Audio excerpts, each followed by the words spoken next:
So is everybody ready to start your engines? They're already started? Good. Many of you know me and my background, but I thought, I always say Saskatoon is just a big small town, and in this room we're probably 2 degrees of separation apart, not 6 degrees. But I like to just share a bit of my background about how I got to here today and why I do what I do. So this picture, does anybody recognize this picture? Dwight does. You know what small town in Saskatchewan it's from? What's that? Can't remember? Oh, this is Grenfell, Saskatchewan. So this was my grandparents' small business. So my grandpa John, he owned Wolf's Garage, the Massey Ferguson dealership. He ran the Esso. He ran the milk truck. He had a feedlot. He was the small town entrepreneur, and everybody knew John Wolf.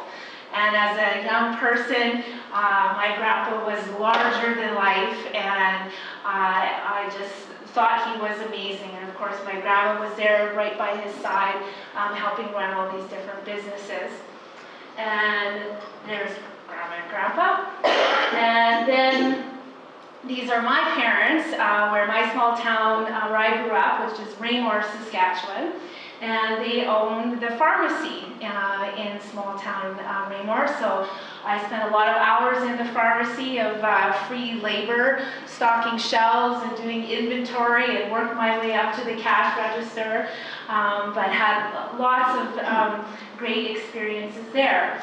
And I'm sure everyone can relate to this, where you have these things throughout your life, and then it's not till much later in life that you look back and kind of see how all these dots are connected. So this is one of my other business partners, also my partner in life, Tim Hansen. And we've been working together in business for a number of years. So I think of my grandma and grandpa in business together, my mom and dad in business together, and then somehow I just fell into business with my spouse. But those roots of small business I learned is just who I am, and being self-employed and running our own small business and getting to know our clients and the businesses that we look after. It feels like, my grandpa and grandma's business and my mom and dad's business, and it's everything that I want to do is just help them be better in their business and take everything that I've learned and share with them. And so Sutton Financial Group, as Jay probably mentioned, next year we celebrate 30 years in business with a successful transition to the second generation. And we have an amazing team of 14 individuals.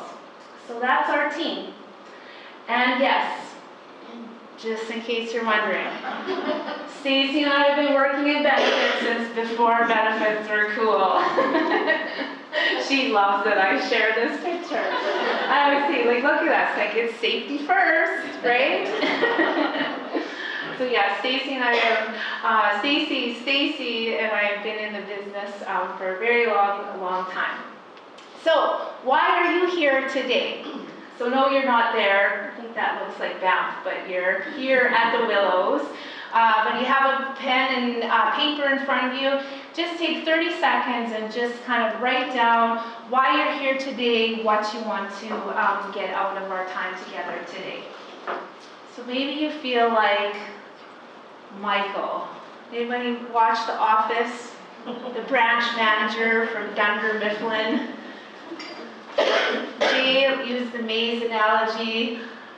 I like using this analogy because maybe this is your reality. You have so many things that you're thinking about, so many things that are coming at you. You're considering new benefits. Do I bring in new benefits to trade off existing benefits? I'm trying to get a grasp of absenteeism and the reasons for our disability. How do I improve the attraction and retention of employees that have the right skills? Are our benefits tied to our business objectives and aligned with their values? What wellness initiatives should I invest in? Should I invest in wellness? What is wellness? How can our benefit plans support employees with chronic conditions? How do I manage costs and meet employee expectations? Would employees be willing to pay more for benefits? I need more support to improve mental health in our organization. I'm concerned about our employees' financial health. We're trying to manage profits and we're trying to manage growth and profits are declining.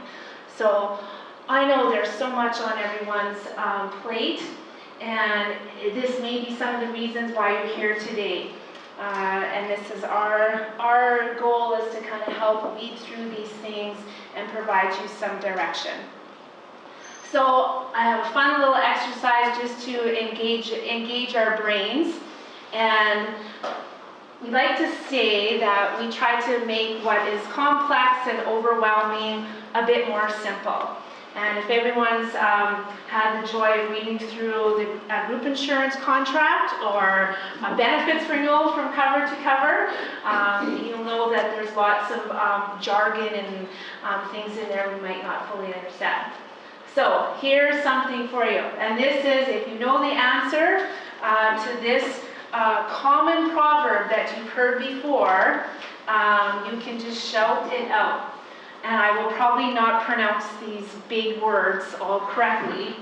So a perissodactyl ungulate mammal may be addressed towards the aqueous fluid, but it cannot be compelled to quaff. Lead a horse to water, can't make a river. Yes, very good. Who said that? Was that Jennifer? Yeah. Well done. I've got two more. A feathered creature classed in the manual members is the equivalent value-wise of a brace in a bosky growth. Sean's smiling. That's right. A bird in the hand is worth two in the bush. Now, are you ready for this one? Oh my goodness. A detached fragment of the terrestrial lithosphere, whether igneous, sedimentary, or metamorphic origin, and whether acquiring its approximation of sphericity through hydraulic action or other attrition, when continuously maintaining motion above its temporary axis. A rolling stone, the other stone. Yes! Good job, Jennifer. See, she works in a law firm, so this is what they're used to doing as well. This is what that all means.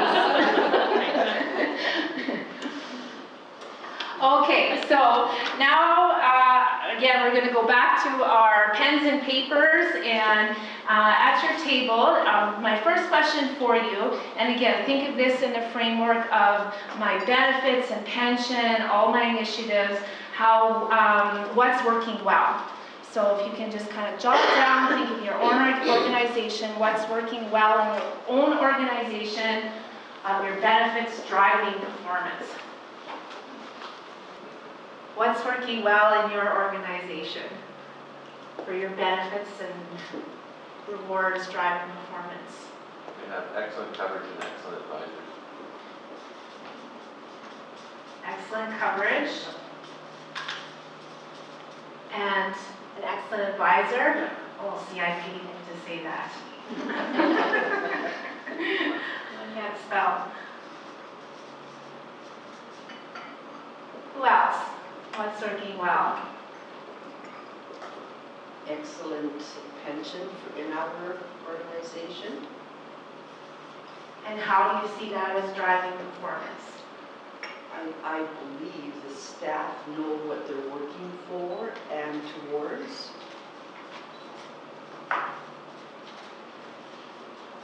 So working towards retirement, and that they'll be financially prepared in retirement? That's right. Yes? Okay, good. Tammy, anything to add? I think the idea of changing our sick days to wellness days, Mm-hmm. and just knowing that people can have a day to just go for a walk in the park if they need it. We don't need to know that they went to the doctor or that they're sick in bed with the flu. So Yes. So you took your sick days that you had, you didn't add more days, you just reframed it to call them wellness days. And how do you see that as linking to performance? Like you said, now people can take the day off if they just need That's just time to per- recharge. Personal day. Yeah, really. just a personal day. They're not monitored by, the corporation, it's just their own day. Their own And day. they can be in charge of that. And I think that it then, when they come back to work the next day, or whether they take 2 in a row and they come back to work, I think they've sort of recharged and they're ready to hunker in again, and Yeah, so I think that there's options there for growth. awesome. Good. Anyone else? Dwight? I would say the health spending account that we have provides value for the employees in addressing performance there. Gives them a little bit more control on where they're spending their benefit dollar. Yes. Yeah, so they're choosing what works for them and their families. Excellent. Do you get feedback where employees are spending those dollars? No, I don't. Not that I could- specific? Not that I could say. Yeah, but just that they have that flexibility. That's right. Yep, excellent. Good. Anyone else in the back? Marilyn? I was going to say as well, flexibility, the health spending account, Yes? that has been received so well. Yes. And I know some families have used it by counting here. Yes. And so they can have some family time. So there's a lot of excitement over just having that, and knowing that the fund is available and gives us control. Awesome. So you're talking about you have your health account and the wellness account. So kind of connected to what Tammy was saying, that yes, I can use it for camping gear if that's what fills me up and gets me charged and ready to go to work. And then also the health spending accounts was specifically for your health, vision, and dental needs to top up how much you need. Excellent. Anything else anybody wants to share? What's working well in your organization? Okay, well, my next question then is what could be better? So applying that same thought when I'm thinking of my benefits, my pension, my health and wellness initiatives, what could be better to help drive performance in my workplace?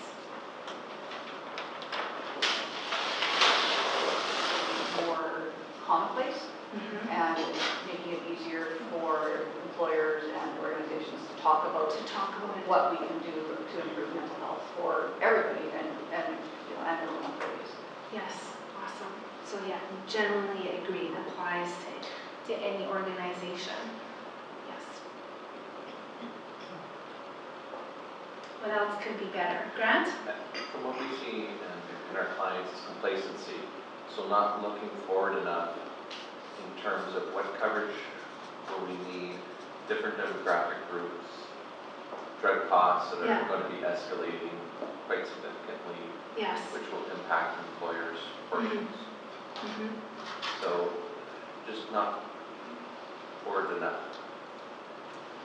Agreed, yeah, and I see, well, it's kind of back to Jay's picture of the maze. I think sometimes it's just that analysis paralysis as well. So then it looks like complacency, but it's just not knowing how to filter through everything. So then we stick with what we always know, which maybe worked 10, 15 years ago, but it's not working today. So yeah, that could be better. Right. Providing more for less, and the only way we can do that is through awareness on how benefit plans work and healthier living strategies. Mm-hmm. Yes, very, very good point. And as I'll share with you, throughout kind of the day, there's lots of research that shows that organizations that have a focus on wellness, that the team members are more likely to be willing to contribute to reducing costs. So if we're proactive in investing on the wellness front, people will want to help control costs, and that they want to learn more about how everything works. And as you know, my own approach and philosophy is not always about spending more. It's about where do we shift dollars to get the best value overall. What about Lisa, she's covering her mouth. She's like, Andrea, don't pick on me. What I'm hearing Yeah. is what we do in our own workplace too, is mental awareness. Yes. More for less, we just revamped our benefits to provide that more for less. So, I'm just being like, we're so happy with what we have. We've got our HSA, and we've got our disabilities, our short, long-term disabilities. Just review our life, you know, like we're just in a really good place right now. So I'm liking what I'm hearing here. We're already trying to look forward to these Look things. forward. Yeah. These are great ideas for us. Awesome. Awesome. Anyone else? Darren? Yeah, just to add to the mental health piece, it is awesome how much personal sort of, or I guess awareness around personal mental health. But I think the thing that businesses can do a better job of is understanding, or being more aware of the workplace setting and how that is impacting individuals. We talk about it a lot, we're stressed out, but what are we doing with that? So the workplace environment and our culture and how that's impacting or showing up. Yeah, in people. Yeah, very good point. What about on the disability front? Anyone feeling like it could be better in terms of having more information, understanding claims, understanding patterns and nature of disability?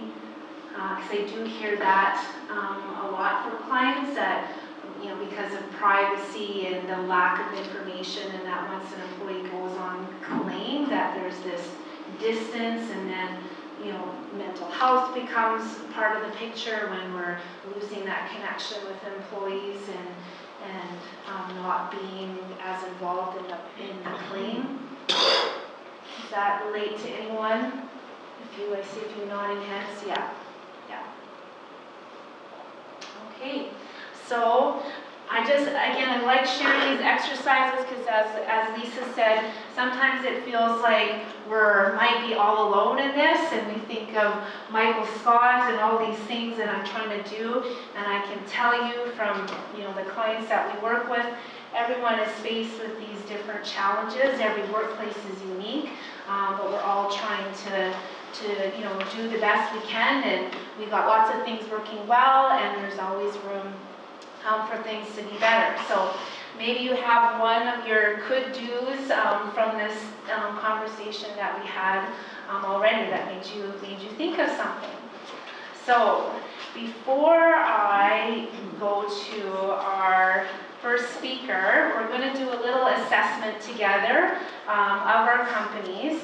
So if you could, in the left-hand side of your folder, there is one of these wheels. So it's at the last page, it's at the very back. You can pull that out.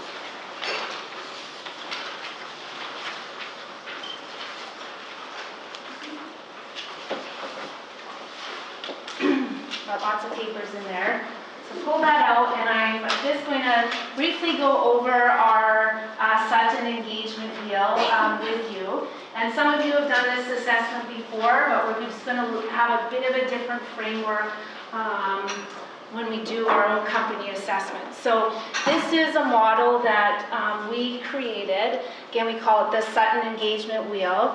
And we built it you'll see it sort of is meant to start here and go around this way, and you'll see in the middle of that wheel is the company mission. You know, you can also say values in the center, and the idea being that we need attention on all these different areas, and they all need to be working together to get the best result. And on this side, the left side, you'll see the more tangible things. So of course, compensation, benefits, group retirement, health and wellness, these are the more dollar signs attached to it. And then we go more to the intangible elements in a total rewards plan, like what emphasis we put on culture and values, career and development training, rewards and recognition, and training and lifestyle. So our wheels were always kind of maybe shifting, you know, from we're putting an emphasis more in one area and then moving to another area as the needs change. But you know, why are we investing in all of these areas? And I think it's just always important to remember the reason why we're doing that is because this is what we want for our employees. We want them to feel safe and secure. We want them to have peace of mind. We want them to feel like they're contributing and they belong to the workplace and that they're engaged and fulfilled. So that's why we invest in all these areas, because we want that outcome. And if our team and our employees feel that, we know they're going to be more engaged, we know they're going to be more productive and perform better, and ultimately that's going to increase the health and success of our business. So with this wheel, I'd like you to just, you know, we've looked at this wheel before in terms of how are we doing in all those different areas with attracting and retaining employees. So this time I want you to look at that wheel and do your own assessment. I'm not going to ask you to share with anybody else here, this is just for yourself, is how well all those elements, how well you're doing in terms of driving performance in your organization. So how well do you think your benefits are doing in terms of driving performance? Your group retirement plan, your health and wellness. So just have that framework. And then I just want you to, here's an example there, just go around the wheel and just kind of shade it in. So 0 would be, we're completely missing the mark. 10 out of 10 would be, it is completely aligned with getting the best performance from our team.